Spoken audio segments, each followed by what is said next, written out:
tornado warning for the following county: Volusia, Oh Florida. no. The National Weather Service in Melbourne has issued a tornado warning for central Volusia County in east central Florida until 4:45 p.m. Eastern Daylight Time. At 4:25 p.m. Eastern Daylight Time, a severe thunderstorm capable of producing a tornado was located over Osteen, or near Deltona, moving north at 45 miles per hour. Hazard: tornado. Source: radar indicated rotation. Impact: flying debris will be dangerous to those caught without shelter. Mobile homes will be damaged or destroyed. Damage to roofs, windows, and vehicles will occur. Tree damage is likely.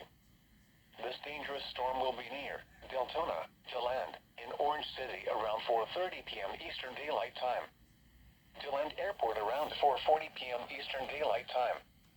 Other locations impacted by this tornadic thunderstorm include Casadega. Take cover now. Move to an interior room on the lowest floor of a sturdy building. Avoid windows. If you are outdoors, in a mobile home, or in a vehicle, move to the closest substantial shelter and protect yourself from flying debris.